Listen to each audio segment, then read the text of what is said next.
There's no pretending anymore that a tectonic shift isn't on its horizon, but the Chevrolet Corvette as we know it is still evolving as if it's in a time-lapse video. In 2013, the Z06 was a 505 horsepower middle manager toiling in the shadow of the supercharged ZR1. Just a generation later, it out-earns its former boss with the 650 horsepower blown LT4, establishing itself as the greatest performance value of all time. At Virginia International Raceway for our annual Lightning Lap Track Extravaganza, the current generation Z06 fell short of an $875,000 limited production hypercar by only a second and a half, at a savings of some $750,000.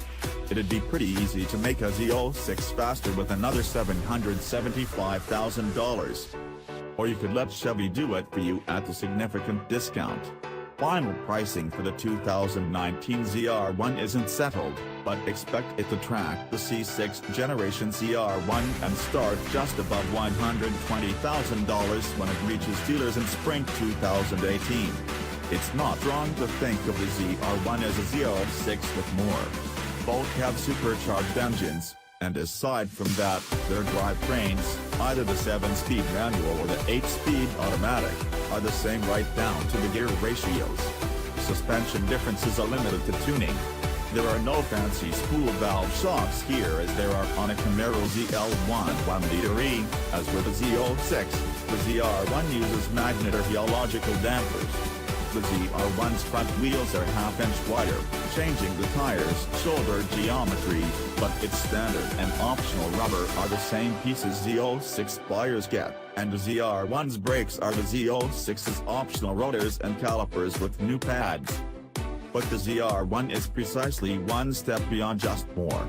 Longtime Corvette chief engineer Taj Juichter describes the ZR1 as the most we know how to do.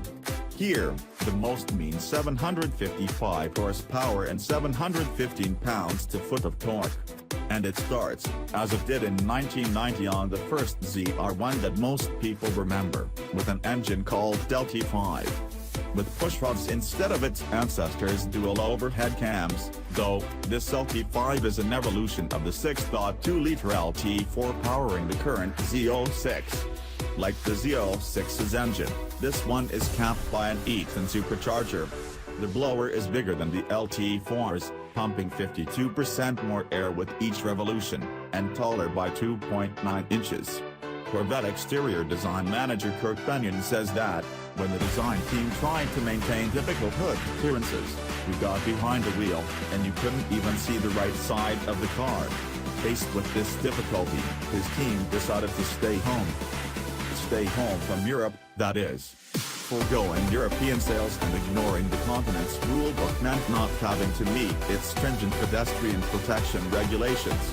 In Europe, the head of anybody who steps in front of a moving car is entitled to smash through a minimum amount of, relatively, soft material and space before contacting hard engine parts such as intake manifolds, superchargers, or intercooler bricks.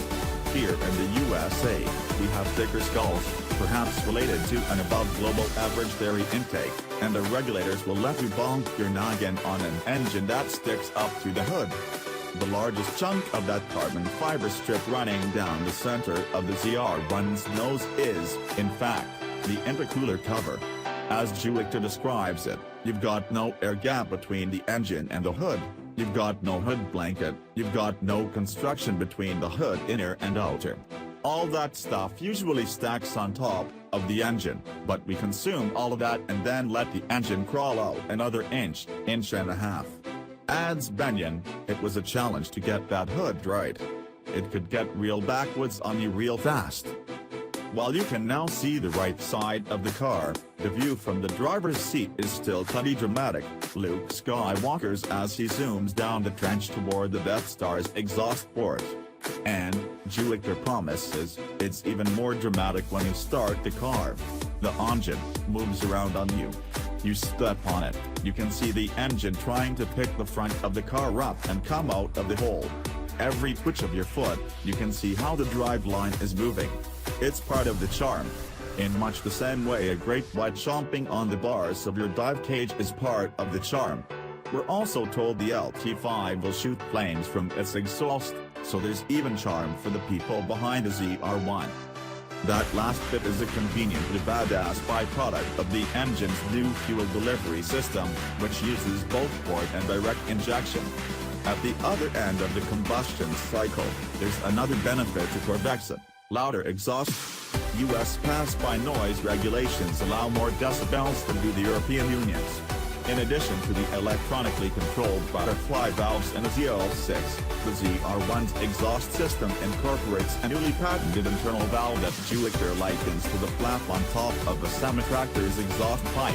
A spring holds it closed under light loads, but as exhaust flow grows more urgent, it overcomes the spring pressure and pushes the valve open, allowing for a smoother rise to the volume than the all-or-nothing character of the butterfly valve alone. Beyond the larger supercharger and the fuel injection system, the biggest differences between the LT4 and LT5 are the latter's larger throttle body and strengthened crankshaft. Even with the computer dialing back the torque output in the lower gears, Chevy figures the ZR1 will hit 60 miles per hour in less than 3 seconds, clear the quarter in less than 11, and top out beyond 210 miles per hour. Juliker says, some companies, when they go up in horsepower, what they're really doing is just extending the torque curve. The peak torque isn't higher at all, it just extends a little bit. We've elevated the torque across the range. It feels stronger than a Z06 all the way through the gear run-up, not just a little extension at the end. If you're going to engage in an endeavor like this, adds Tom Peters, you need that noticeable transition or contrast. You know a customer is going to expect it. As design director for performance cars at General Motors, Peters shouldered much of the responsibility for the other half of the ZR1 story, aerodynamics. Aside from the rear wing and different wheels, the Z06 and ZR1 are identical aft of the A-pillars. Forward of them, no bodywork is shared, and engineers crammed an additional 4 heat exchangers into the nose. Each outboard nostril contains a new radiator and intercooler. The 2 intercooler bricks under hood are enlarged to twice the size of the LT4's. The ZR1's larger blower and additional coolers add some 140 pounds to the Z06's curb weight, most of it concentrated in the nose. A chief collaborator on the ZR1 styling was air. Maximizing airflow through all those exchangers meant extensive wind tunnel development, using both scale models and full-size cars in a rolling road wind tunnel. We see aerodynamics as an opportunity to make the car more unique, more pure and genuine, Peters says. To me, that's universal truth, and at its design. Not all ZR1s will wear as extreme an aero or color package as the car in these photos. This one is fitted with the ZTK Performance Package, which includes Michelin Pilot Sport Cup 2 rubber, specific tuning of the magnetoheliological dampers, and that monowing. A smaller one is standard. This car is also wearing the Sebring Orange Design Package, which brings the blazing hue to the brake calipers, rocker panels, seat belts, interior stitching, and stripes on the splitter. The ZTK wing offers 10 degrees of adjustability and generates a claimed 950 pounds of downforce at top speed.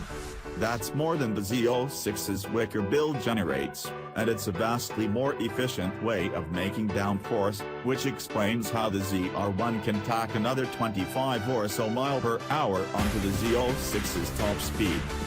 You see a lot of posers out there who just bolt the wing to the hatch, so it goes up with the hatch, Juliker notes.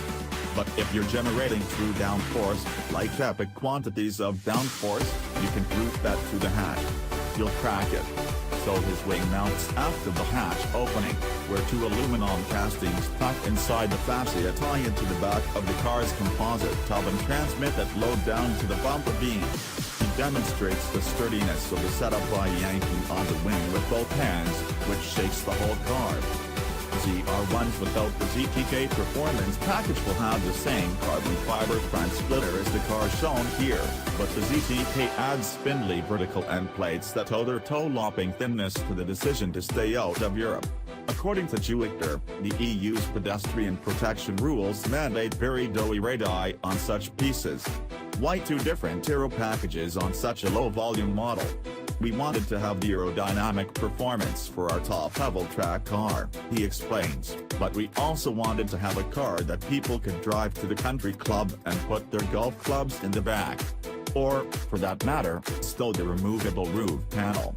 That big wing is going to complicate loading and unloading. The ZR1 might be the ultimate track Corvette, but its creators don't see it as being the craziest. That title still belongs to the Z06. Their goal with the ZR1, Juichter says, is to have the performance accessible, to have people who are not necessarily professional drivers be able to get into and experience a 750 horsepower car and be able to get close to its limits and feel comfortable doing it. To that end, the springs, dampers, and electronically controlled limited slip differential are all calibrated to be forgiving.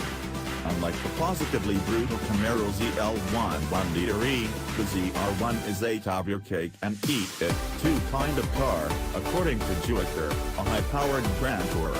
It will still be faster than the Z06, of course.